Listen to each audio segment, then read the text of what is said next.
Welcome to the Deep Dive. This week, we're going to dig into the latest Nepali Diaspora Digest, specifically Week 32 from August 8th, 2025. That's right.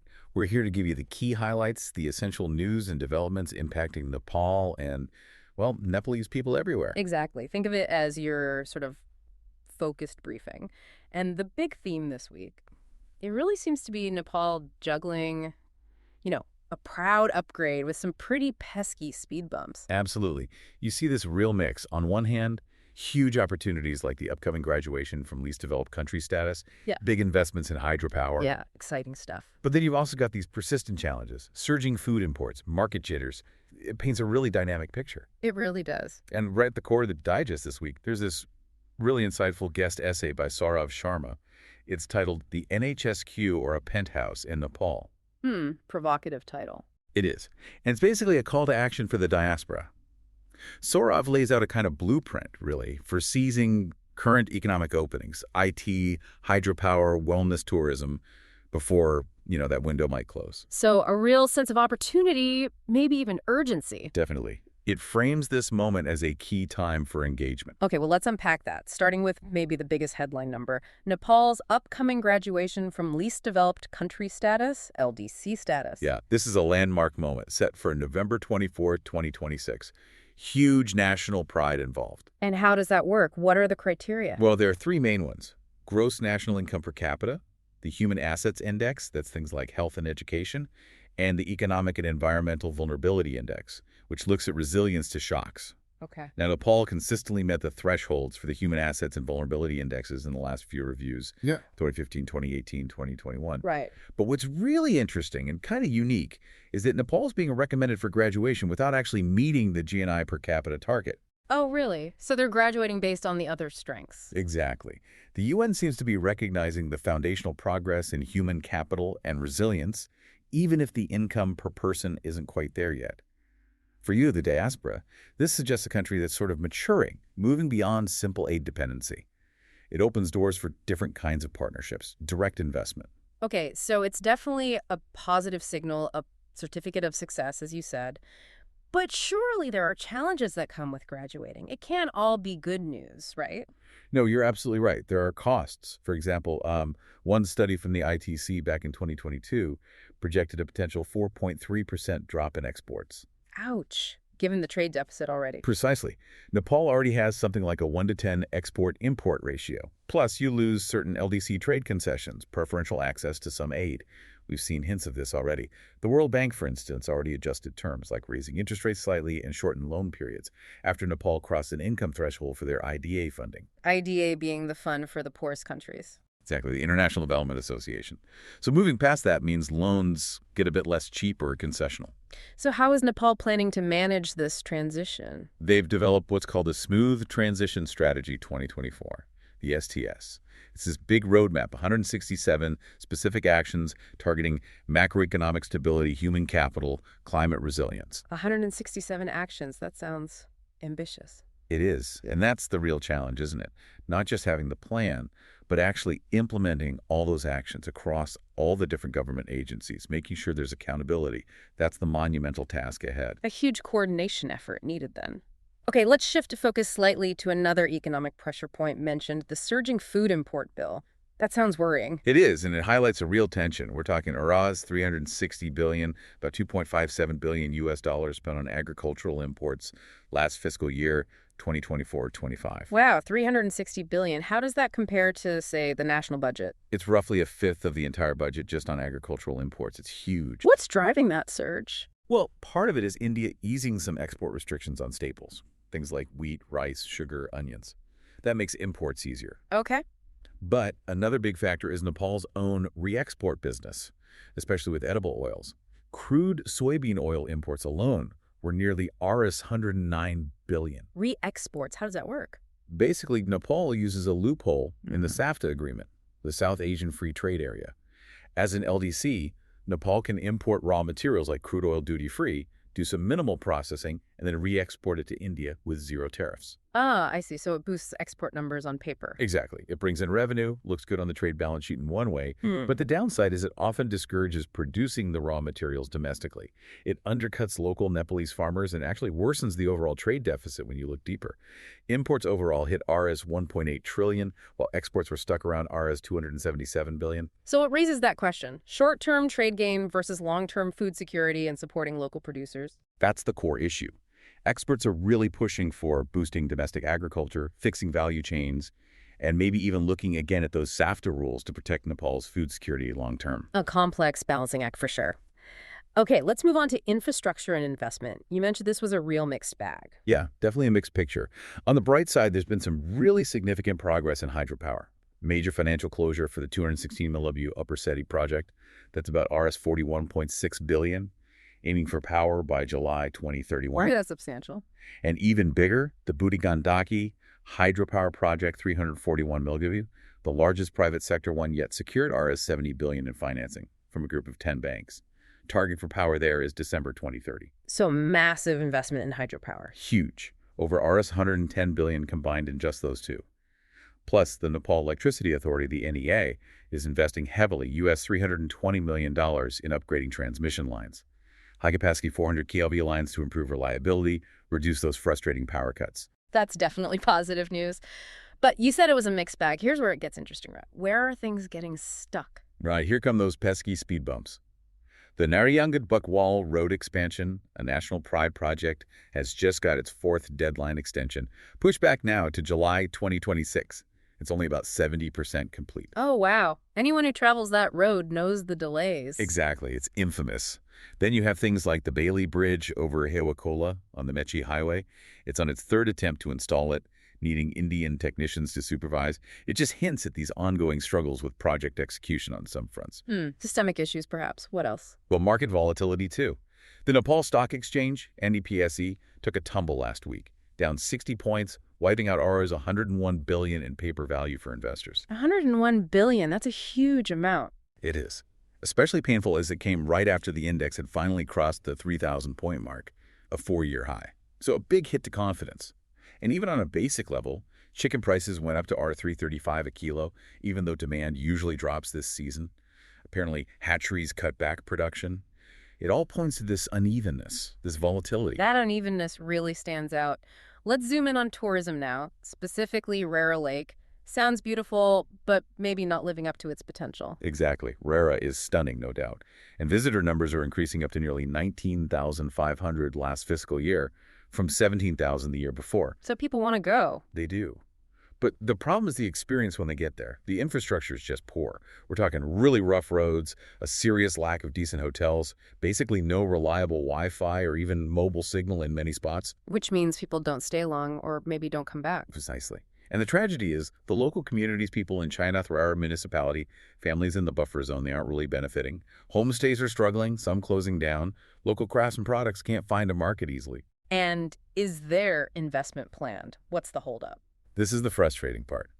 Apparently, around Rs 80 million was allocated over the last 5 years by federal and provincial governments specifically for Rara's development.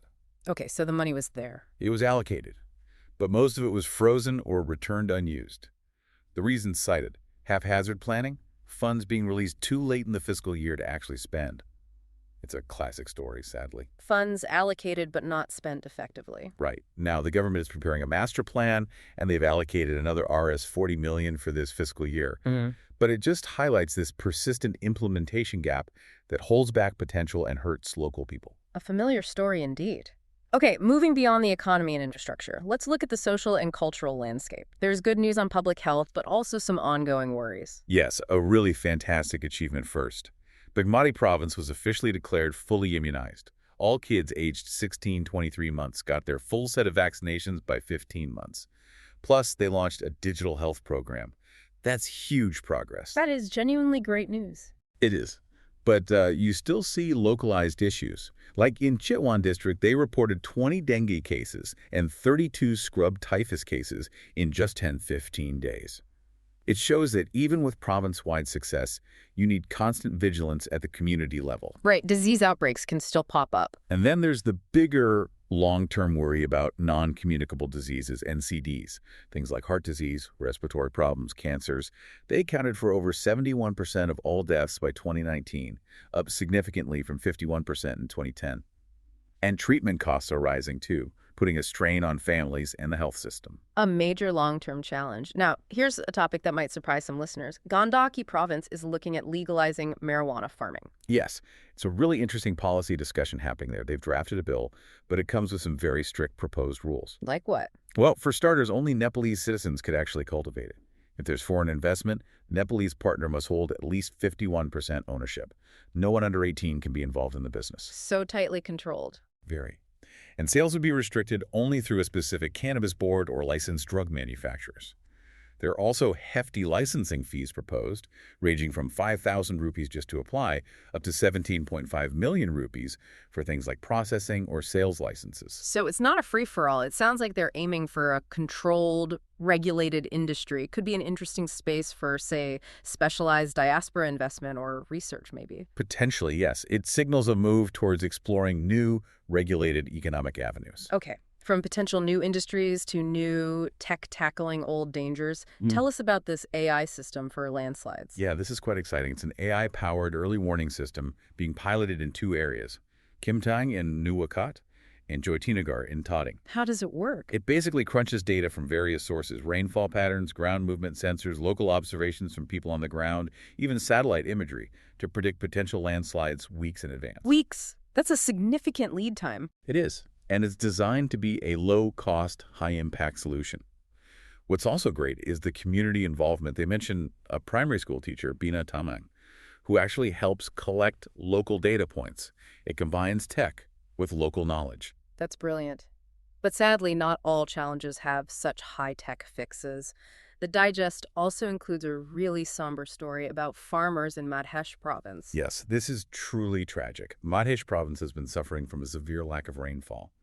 Farmers are getting desperate for irrigation. And they're resorting to dangerous methods. They are. They're illegally hooking wires directly onto the main power lines to run water pumps. It's incredibly dangerous, and the consequence has been devastating. 29 farmers died from electrocution doing this in Madhesh over the past year alone. 29 deaths. That's just awful. Heartbreaking. And it's happening despite warnings from the NEA, the Electricity Authority. Some local municipalities are even trying to help by paying farmers' electricity bills, but the illegal hooking continues. It points to, deeper issues of just desperation, lack of safe access to basic resources. A stark reminder that alongside all the progress, these fundamental safety issues remain critical. Absolutely. On a slightly different note, just rounding out the social picture, the National Examination Board released the grade 12 results pass rate for regular students was up 9% to 61.17%. Yeah, some positive news there. And also, Nepal and China marked the 70th anniversary of our diplomatic relations, established back on August 1st, 1955. Lots of programs celebrating that enduring friendship. Okay, let's pivot finally to politics and governance. What are the key moves happening on the diplomatic front? The big thing is upcoming engagement with India. The Indian Foreign Secretary, Vikram Misri, is visiting Kathmandu on August 17th. What's the purpose of that visit?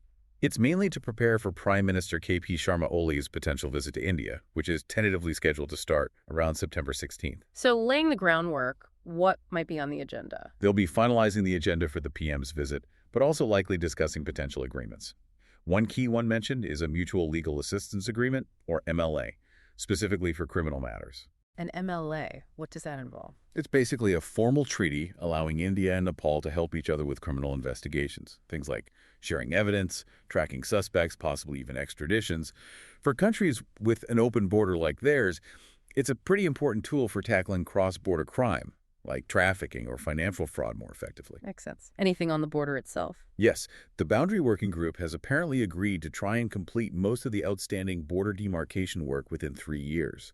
Though, crucially, this excludes the long-disputed areas of Susta and Kalapani. Those remain unresolved.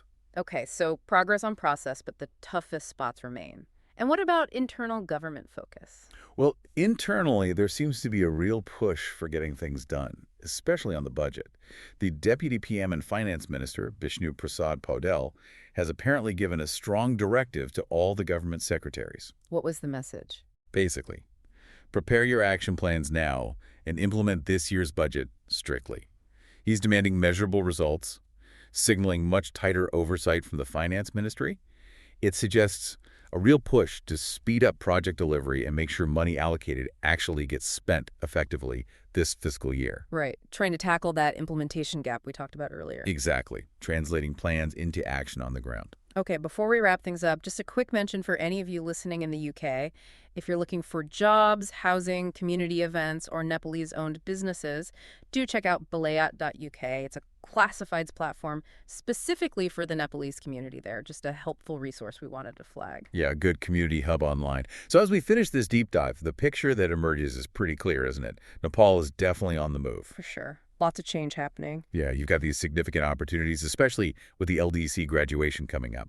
Big investments flowing into sectors like hydropower. Real potential there for the diaspora to engage. But yeah, these opportunities exist alongside those persistent challenges we discussed. Yeah. Infrastructure delays, public health pressures, even basic safety concerns like we saw with the farmers in Medhesh. It really is a complex, dynamic situation, a time of major transformation. It really is. And it brings us back to that guest essay by Saurav Sharma talking about this maybe last great window of opportunity for the diaspora. It leaves you, the listener, with a pretty important question, I think. Which is? As Nepal navigates this path, this mix of progress and problems, and with this call for diaspora action being made quite clearly, what role can you actually play in shaping Nepal's future? Are you going to step up and lead in some way, or, watch things unfold from afar? A powerful question to reflect on indeed. For the full newsletter that we've been discussing, plus the latest updates and other resources for the diaspora, make sure you visit nepalidiaspora.net. Definitely check it out. Thanks for joining us for this deep dive. We'll be back next time with more insights relevant to Nepalese people around the world.